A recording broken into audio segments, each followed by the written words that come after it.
So what's often known as Siwash Rock is a place in our territory that has a story that's associated with it. And one of the things to understand is that our land was our classroom. When our ancestors were raising our children to be, contributing members of society, they would raise them with teachings and upbringing to understand how to be a good person, how to conduct themselves as a human being in our community, and what was the good thing to do and what was the bad thing to do, how to live the proper way, and all that kind of thing. And so the way that they did that was our land is filled with history that would often be retold, orally from generation to generation to be a physical marker, a physical place and point where these lessons could be associated with. So young children, when they're coming of age, when they're going through their education, the elders or the older members of their family would take them through the territory and teach them about all of the places in their territory where there was significant stories and history and lessons to be taught. And that was the way that we would help raise our community. And because it's a physical place, as you live here, as you operate in this environment, the land is constantly reminding you of how to be a person that is good in this world. The land is constantly there to remind you of these teachings. It's not something that's in a book. It's not something that's on a computer. It's not something you have to memorize. You're constantly being reminded of it. I'm just noticing that it says something about it right on this rock here. Yeah, so the plaque here says Siwash Rock. Indian legend tells us that this 50-foot high pinnacle of rock stands as an imperishable monument to Skalsh the Unselfish, who was turned into stone by Quas, the Transformer, as a reward for his unselfishness. So it's got most of it correct. Except for the Indian part. Yeah, the Indian. So that's the interesting thing. Siwash is a word that comes to us through what was called the Chinook jargon. Chinook jargon was a trade language used from Alaska to Oregon. And it was a mixture, it was kind of a pidgin language jargon.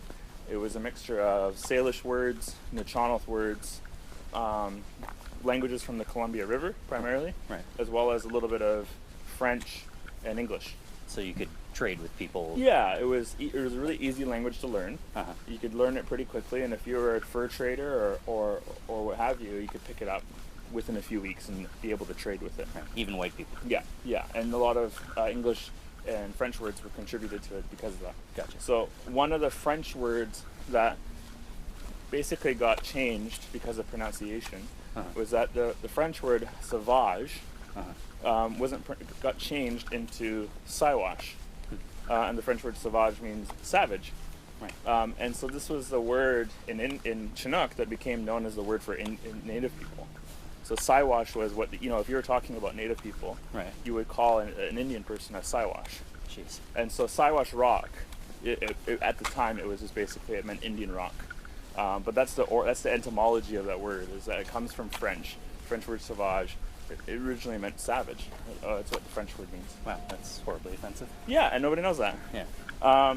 So in our languages, though, in the languages of this area, the word in our languages are the same.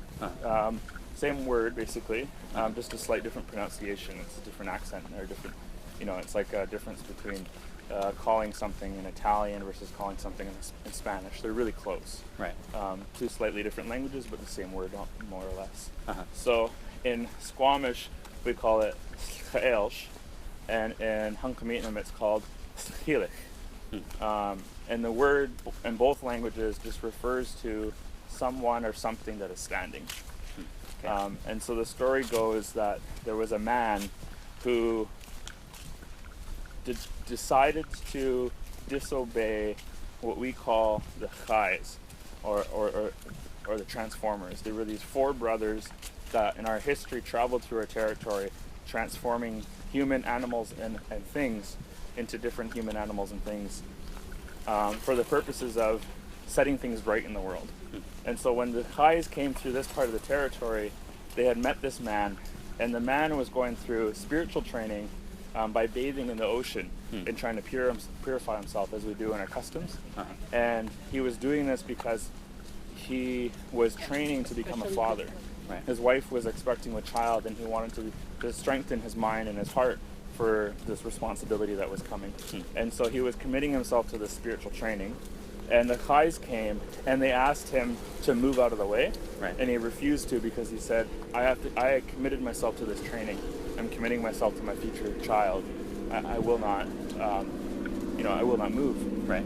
And so the Khais, seeing his determination to be a good man and to be a good father for his family, decided to transform him into that rock as a monument and as a lesson for all the future generations about how to be in the world. That people should look to him as an example of his unselfishness to take care of his family and to be a good person.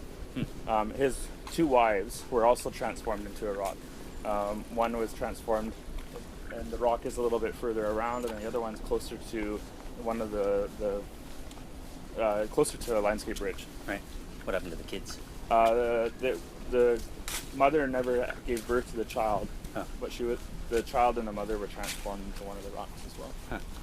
So if you were growing up many years ago, or maybe even people still today, Yeah. and you see that rock, basically it's a reminder or a teaching to be steadfast, basically. Yeah, to be committed. They say that the Khais were a representation of spirit. They were, for some people, they represented the Creator itself. That it was the Creator who had sent the Khais here, and that they had the power of the Creator when they came here. And so there's an interesting lesson in that our ancestors, although they respected the power of the Creator and the gift of creation, they also didn't see Creator as this all being everything that that required their absolute devotion. Not or a guy some with a beard on a hill. Yeah, and so there was a thing where disobeying the Khais wasn't something that was, it was permissible. It was something that was within the realm of possibility. Right. To defy that type of. So it wasn't a punishment. No, and there's something interesting about that. There's no this kind of idea of no false idols. Right. And that our people were willing to still recognize that they are human beings and that they can do things in this world, not because some spiritual lesson told them that they have to do it that way. Right. And that they were still willing to question those things and still willing to determine for themselves what the future was going to be. I think there's something powerful in that. Yeah. I mean, I'm just kind of shocked by the contrast between a story about, somebody being so dedicated to being a good father and cleansing themselves, and then we go and put the word savage on it. Right. I mean, I can't think of more of a contrast between savagery. Yeah, and it's an interesting thing because there's just so much ways in which the attempt to respect our people and our history is often not done in an accurate way. Right. Well, just even taking the time to even begin to understand. Yeah, and I think that's why, even like learning some of the place names in this territory as our communities have become more willing to share the information. Learning these place names for the territory really becomes an entry point to all of that. Right. But you're actually learning the names of these places as they've been called for hundreds of thousands of years.